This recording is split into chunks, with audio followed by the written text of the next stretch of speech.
Credit card भुगतान पर होने वाला है क्या बदलाव? देश का विदेशी मुद्रा भंडार कितना बढ़ा? किस वजह से गिरा आज बाजार? अमेरिका के बैंकिंग संकट से क्यों घबराई सरकार? और पेंशन को लेकर वित्त मंत्री ने की क्या बड़ी घोषणा? जानेंगे हम मनी टाइम में। नमस्कार, मैं हूं वरुण। स्वागत है आपका prime time show money time में। विदेश यात्रा के लिए क्रेडिट कार्ड से भुगतान को अब आरबीआई के उदारीकृत धन प्रेषण योजना यानी एलआरएस के दायरे में लाया जाएगा। इसका मकसद क्रेडिट कार्ड खर्च को टीसीएस के दायरे में लाना है।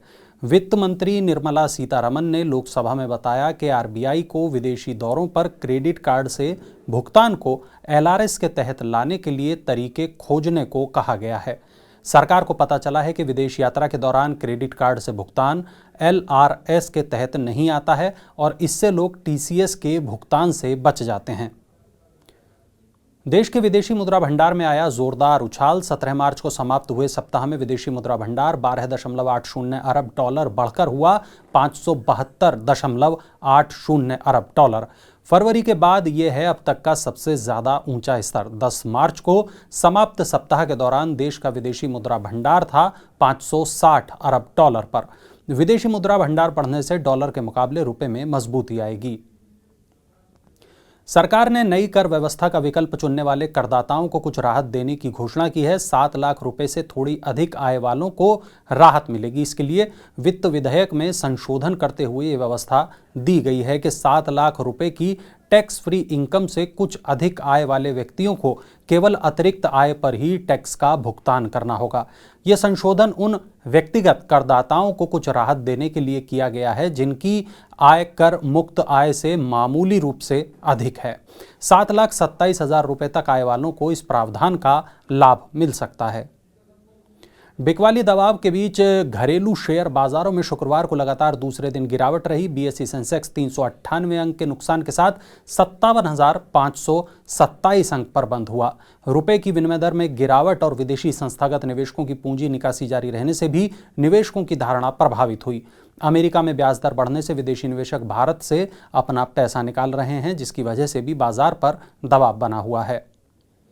अमेरिका में बैंकिंग संकट के बाद भारत सरकार भी चौकन्नी हो गई है। सरकार ने एसबीआई सहित सभी बड़े सरकारी बैंकों से उनके बॉन्ड्स में निवेश की जानकारी मांगी है। अमेरिका में बैंकिंग क्राइसिस की सबसे बड़ी वजह बॉन्ड्स में बैंकों का निवेश ही मानी जा रही है। बैंक आवश्यक पूंजी जुटाने के लिए ऊंची ब्याज दर पर बॉन्ड जारी करते हैं। ब्याज दर घटने के बाद इन बॉन्ड्स का भुगतान करना अव्यावहारिक हो जाता है और बैंक संकट में फंस जाते हैं। इस स्थिति से बचने के लिए ही सरकार अभी से सचेत हो गई है। सरकार ने जीएसटी से जुड़े विवादों का निपटान करने के लिए अपीलीय न्यायाधिकरण की स्थापना का रास्ता साफ कर दिया है।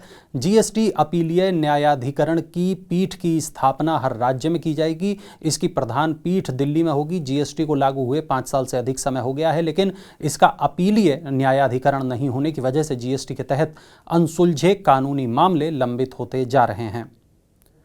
केंद्र सरकार ने सरकारी कर्मचारियों की पेंशन से जुड़े मुद्दों पर विचार करने पर सहमति जताई है। वित्त मंत्री निर्मला सीतारमण ने फाइनेंस सेक्रेटरी टीवी सोमनाथन की अध्यक्षता में एक समिति का गठन किया है। यह समिति सरकारी कर्मचारियों की पेंशन से जुड़े मुद्दों की समीक्षा करेगी और आम नागरिकों की सुरक्षा के लिए सरकारी खजाने की स्थिति को ध्यान में रखते हुए कर्मचारियों की जरूरतों को पूरा करने के उपाय विकसित करेगी। इक्विटी में कम निवेश करने वाले डेट म्यूचुअल फंड पर अब long term capital gain tax का लाभ नहीं मिलेगा। इक्विटी में 35% से कम निवेश करने वाले डेट म्यूचुअल फंड निवेशकों को short term capital gain tax देना होगा। इसके साथ ही डेट म्यूचुअल फंड पर इंडेक्सेशन का लाभ भी नहीं दिया जाएगा। डेट म्यूचुअल फंड्स को बैंक एफडी के समतुल्य बनाने के लिए सरकार ने एक कदम उठाया है। डेट म्यूचुअल फंड के लाभ खत्म होने से इन्वेस्टर्स की दिलचस्पी कम होगी। डेट फंड का एसेट अंडर मैनेजमेंट अभी 4.5 लाख करोड़ रुपए का है।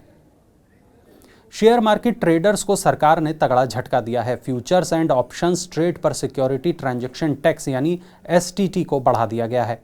ऑप्शन ट्रेड पर अब 23.5% और फ्यूचर ट्रेड पर 25% एसटीटी लगेगा। पहली बार 2004 में सरकार सिक्योरिटी ट्रांजैक्शन टैक्स लेकर आई थी। शेयर बाजार में अलग अलग तरह के लेन देन पर एसटीटी लगता है। वित्त वर्ष 2021-22 में सरकार ने एसटीटी से 23,191 करोड़ रुपए जुटाए थे। भारतीय प्रतिभूति एवं विनिमय बोर्ड यानी सेबी ने म्यूचुअल फंड में निवेश के लिए डिजिटल वॉलेट के लिए केवाईसी को अनिवार्य बना दिया है। नए प्रावधान 1 मई 2023 से लागू होंगे। सेबी ने मई 2017 में युवा निवेशकों को म्यूचुअल फंड में 50,000 रुपये तक निवेश करने के लिए ई वॉलेट के इस्तेमाल को मंजूरी दी थी। पूंजी बाजार में ई वॉलेट के दुरुपयोग को रोकने के लिए सेबी ने केवाईसी को अनिवार्य बनाया है। 5G विस्तार में भारती एयरटेल ने रिलायंस जियो को पीछे छोड़ दिया है। 235 नए शहरों में विस्तार के साथ भारती एयरटेल की 5G सर्विस अब कुल 500 शहरों तक पहुंच चुकी है, जबकि रिलायंस जियो 406 शहरों में 5G की सुविधा दे रही है। एयरटेल प्रतिदिन अपने 5G नेटवर्क पर 30 से 40 शहरों को जोड़ रही है। 5G सेवाओं की पेशकश करने वाली पहली कंपनी एयरटेल ही थी। 5G सेवा को अक्टूबर 2022 में शुरू किया गया था। फाइनेंस बिल 2023 में एंजल टैक्स सिस्टम में बदलाव के प्रस्ताव से स्टार्टअप्स को किसी तरह की राहत नहीं मिली है। एंजल टैक्स में बदलाव 1 अप्रैल 2023 से लागू होंगे। स्टार्टअप्स पहले से ही फंड की कमी का सामना कर रहे हैं। एंजल टैक्स में बदलाव के प्रस्ताव से उनकी दिक्कत और बढ़ जाएगी। नए एंजल टैक्स रिजीम के तहत विदेशी इन्वेस्टर्स से जुटाए गए फंड पर एग्जम्पशन की सुविधा खत्म कर दी गई है। जम्मू कश्मीर में हाल ही में मिले 59 लाख टन लिथियम भंडार के उपयोग करने से भारत दुनिया में इलेक्ट्रिक वाहन निर्माण के क्षेत्र में पहले पायदान पर आ जाएगा। केंद्रीय सड़क परिवहन एवं राजमार्ग मंत्री नितिन गडकरी ने कहा कि सार्वजनिक परिवहन को बढ़ावा देने की जरूरत है और इलेक्ट्रिक बसें ही भविष्य हैं। भारत हर साल 1200 टन लिथियम का आयात करता है। भारत पिछले साल चीन और अमेरिका के बाद जापान को पीछे छोड़ तीसरा सबसे बड़ा वाहन बाजार बन गया है। उम्मीद है आपको मनी टाइम का हमारा आज का एपिसोड पसंद आया होगा। आपको हमारा आज का शो कैसा लगा बताने के लिए कमेंट बॉक्स में अपनी राय ज़रूर शेयर करें। आपके सुझाव हमें इस शो को और बेहतर बनाने में मदद करते हैं। अपने काम की खबरों को देखने के लिए मनी 9 के मोबाइल ऐप को ज़रूर डाउनलोड कर लें। नई खबरों के साथ अब आपसे मुलाकात होगी सोमवार को, लेकिन सोमवार को आपको एक काम और करना है। सोमवार को आपको देखना है हेलो मनी 9। सोमवार की दोपहर 2 बजे हेलो मनी 9 यहाँ दिखाया जाएगा मनी 9 पर। आप इसको फेसबुक पर और यूट्यूब पर लाइव देख सकते हैं। ये स्टॉक मार्केट पर आधारित कार्यक्रम होगा और सोमवार दोपहर 2 बजे आप इसे लाइव देख पाएंगे। नीतिलेश पावस्कर और श्रीकांत चौहान 2 गेस्ट होंगे जो आपके सवालों के जवाब देंगे। और आपको करना यह है, अपना सवाल लिखकर हमें व्हाट्सएप कर देना है 9311211874 पर। बस इतना ही करना है।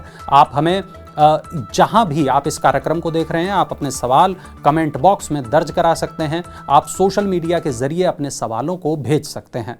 तो आप अगर शेयर बाजार से जुड़ा कोई सवाल आपके जहन में है तो ज़रूर सोमवार को दोपहर 2 बजे इस खास कार्यक्रम को देखिए हेलो मनी 9।